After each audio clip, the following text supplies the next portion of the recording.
Olá, eu sou a tia Lila e esse é o canal Aprender Juntos e hoje eu vou conversar um pouquinho com vocês sobre a alergia ao meu filho. Pois é, hoje ele já tem 1 ano e 4 meses, mas quando eu iniciei o segundo trimestre de gestação, eu fiquei com a pele toda vermelha e muito irritada. Não tinha uma parte do meu corpo que não tivesse dessa forma. Então, se você conhece alguém que esteja passando por isso na gestação ou está acontecendo com você, vem comigo conversar um pouquinho. E seja bem-vindo de volta. Como eu estava falando, eu vou contar um pouquinho para vocês sobre o meu relato que eu tive de experiência durante a gestação do Noah, que foi com a pele avermelhada e muito irritada, e era muita coceira. Então, vamos lá. Eu não posso afirmar que eu tive PUP, depois eu vou explicar um pouquinho pra vocês, porque nenhum dos médicos me diagnosticaram realmente dessa forma. A única coisa de certo que era que eu estava alérgica ao meu filho, eu tinha uma alergia ao meu filho. Nossa, mas calma aí, vou explicar pra vocês. Quando eu estava entrando na segunda fase, na segunda fase, no segundo trimestre de gestação, eu começou bem pouquinho, bem pequenininho, embaixo do relógio, uma irritação, bem pouquinho. E eu parei até de usar o relógio porque eu achei que fosse algum tipo de irritação ou alergia a ele, mas também muito me estranhou porque há muito tempo que eu tinha esse relógio e nunca tinha acontecido isso. E aí esse pequenininho vermelhidão, essa pequena coceira foi subindo para o meu braço, foi descendo para os meus dedos e foi tomando conta do meu corpo em praticamente um dia. Quando foi no outro dia que eu acordei, que eu fui trabalhar, eu já estava me coçando demais, e eu fui ao hospital, ao pronto-socorro. Quando eu cheguei no pronto-socorro, fui muito bem assistida aqui na minha cidade. O que aconteceu? A princípio eu fui tratada como se eu tivesse escabiose, né? Que é sarna. Como eu tenho 2 pastores alemão, né, a Laika e o Zeus, pronto, peguei sarna. Meu Deus, tô com sarna e tô grávida. Como assim? Mas enfim, mesmo assim, eu tinha feito há pouco tempo uma morfológica, eu fiz uma morfológica no primeiro trimestre, no fim do primeiro trimestre, então sabia que estava tudo bem, graças a Deus, e mesmo assim cheguei a tomar a medicação que me passaram de escabiose. E fiz tudo aquilo que eles pediram. Troquei cama, separei tudo que era meu, não tocava em ninguém. Era até próximo ao Dia das Mães, as pessoas queriam falar comigo, mantinha a distância. E aí foi passando os dias, foi passando 4 dias, foi passando 5 dias. E aquilo continuava. Aquela coceira, aquele vermelhidão não passava de forma alguma. E foi fazendo uma semana e eu voltei de novo à emergência do hospital para conversar com a mesma médica que havia me diagnosticado com escabiose. E lá nós vimos que, opa, não é. E ela me levou em outro médico que tinha muita experiência com grávidas e eu relatei que eu tinha sinusite, rinite, bronquite, todos os ites, né, que eu já tenho isso há algum tempo. Quando eu morava em outra cidade, em outro estado, que eu já morei em São Paulo durante algum tempo, muito tempo, aliás, da minha vida, eu tinha crises com mais frequência. Depois que eu vim para o Ceará, melhorou muito. E eu quase não tinha mais essas crises alérgicas. Então ele, ó, você é muito alérgica, você tem um corpo muito reimoso, como o pessoal chama aqui no Ceará, né? Quando quer dizer que o nosso corpo ele é muito propício a esse tipo de alergia.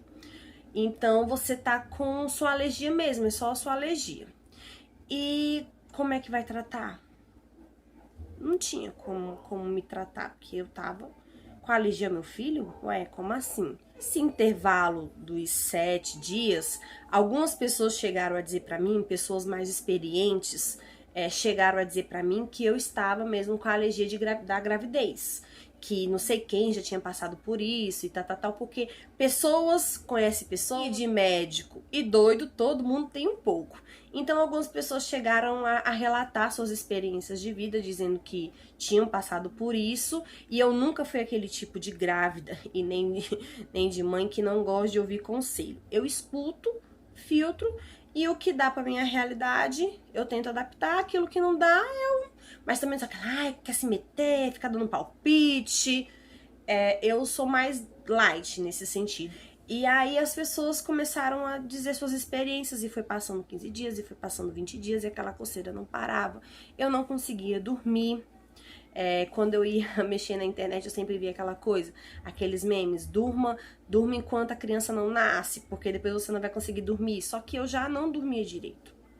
Então, com o tempo, o meu ginecologista e meu obstetra, ele falou que, porque quando a gente descansa o corpo, que vai dormir, né, o nosso corpo começa a entender mais essa questão, ativar essas coceiras, porque como o meu corpo não estava trabalhando e pensando em outras funções, em outras coisas, ele estava potencializando, então, no caso, a coceira. Então, coçava muito, muito, muito mais. Claro que quando eu saía no sol, coçava, quando eu respirava, coçava, era o tempo todo coçando. E eu evitei bastante, deixava a unha bem curtinha pra eu não ficar me coçando. Mas foi muito complicado. E assim foi passando. E foi passando, e foi passando.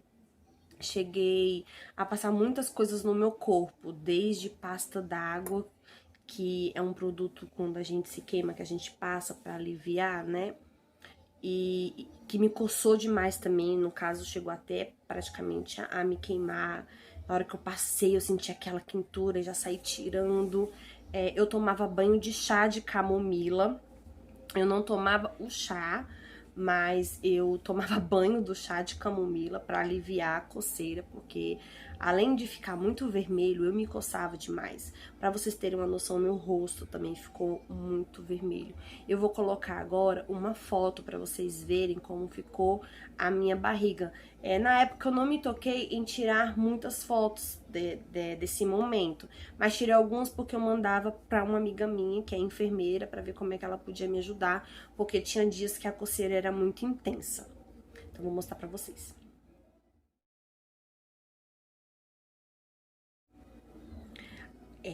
Além de ter tido muitos anjos na minha vida me ajudando, como médicos, minhas amigas, pessoas que conviviam comigo, sempre me apoiando também, porque é muito importante você... Quando você tá grávida em si, você já fica muito vulnerável, muito sensível. E você tá grávida e se coçando e com medo de estar acontecendo alguma coisa lá por dentro que você não tá vendo, porque meu medo era o meu neném nascer com essa coceira, nascer com aquela urticária que tinha no meu corpo, nascer no corpinho dele. Eu tinha muito medo disso. Esse é um dos poucos vídeos que eu consegui registrar na época da gravidez, gravando o vermelhidão, a coceira. E a gente não conseguia saber se ele ia ter isso ou não, nascer com essa coceira ou não. E eu sei que isso não passava. Até que uma vez eu fui no pronto-socorro de outra cidade, e enquanto eu fazia a ficha, a gente conversando lá com a pessoa que faz a triagem, e eu já tinha mudado tudo, a alimentação, roupa, sabão, a forma como lavava a roupa e nada melhorava. E a única coisa que eu não tinha mudado dentro da minha rotina tinha sido o uso de uma vitamina, né? E quando a gente falou sobre isso, ele disse, ó, pode ser o ferro, porque algumas pessoas têm alergia a ferro. Já o meu obstetra disse que é muito difícil a pessoa ter alergia a ferro, porque ferro é uma substância, um negócio que tem no nosso próprio corpo, então é muito difícil ter isso e tal. Enfim, quando eu parei de tomar essa vitamina, com quase 3 semanas de quando eu parei de tomar, meu corpo começou a ficar um pouco mais rosadinho, ainda coçava. Quando eu fiz o meu ensaio, que eu fiz meu ensaio até bem antes do que costumam fazer as pessoas, meu ensaio de gestante, eu ainda estava me coçando. E eu até falei com a fotógrafa e ela organizou, ajeitou pra mim, deu uma tampadinha nas coceiras, no vermelhidão, para não ficar tão visível. Mas todas as fotos que eu tirava em casa, quando de longe não se percebia, mas quando ia de perto dava pra perceber. E além disso, minha pele ficou muito seca. Nossa, e você não procurou um dermatologista? Fui sim, num especialista. E lá eu tomei a maior bronca. E ele me passou mais um monte de remédio e não deu em nada.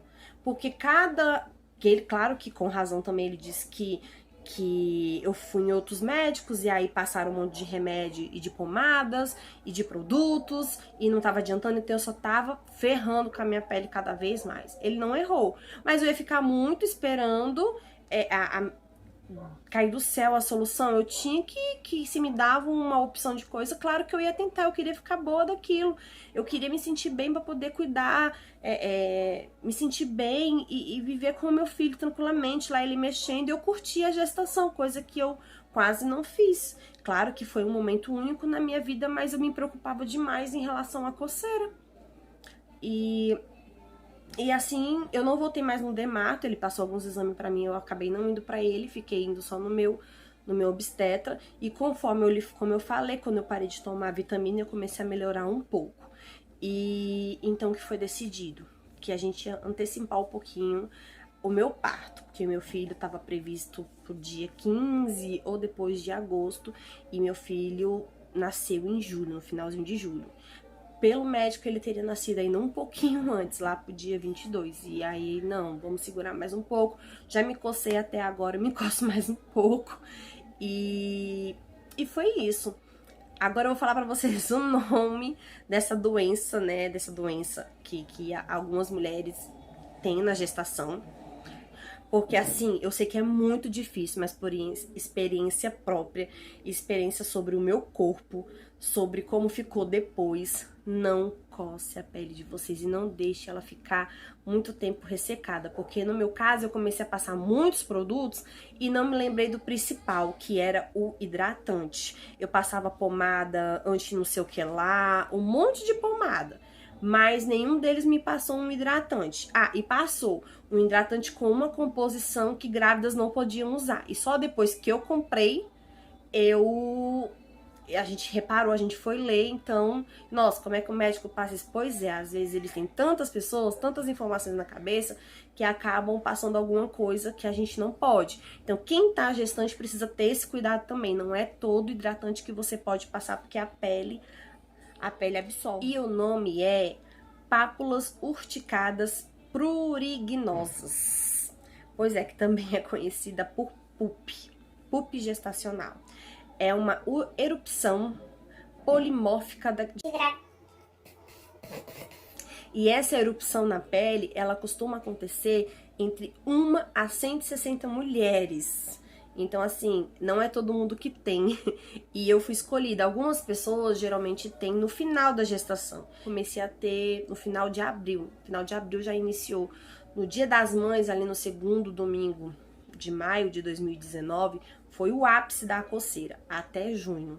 De junho para julho já tinha dado uma melhorada. Mas enfim, fica aqui o meu relato. Eu espero que ele sirva de alguma forma para você que está assistindo. E se você tá vivendo isso ou conhece alguém que está vivendo, vá com calma, não esqueça o hidratante, leia as indicações se pode ou não pode estar utilizando e tentem curtir ao máximo a gravidez de vocês. Ah, e eu também vou colocar aqui uma fotinho logo depois que eu recebi o meu neném lá junto comigo, depois do parto, que ele não nasceu nada de coceirinha, de vermelhidão, de irritação na pele. Não era nada com ele, só foi o meu corpo, era só meu corpo. E aquilo me fazia mal, porque eu ficava pensando, eu queria protegê-lo de qualquer forma. Então, assim, se cuidem da pele de vocês. E não deixem de curtir esse momento que é maravilhoso. Então, fiquem com Deus e até o próximo vídeo.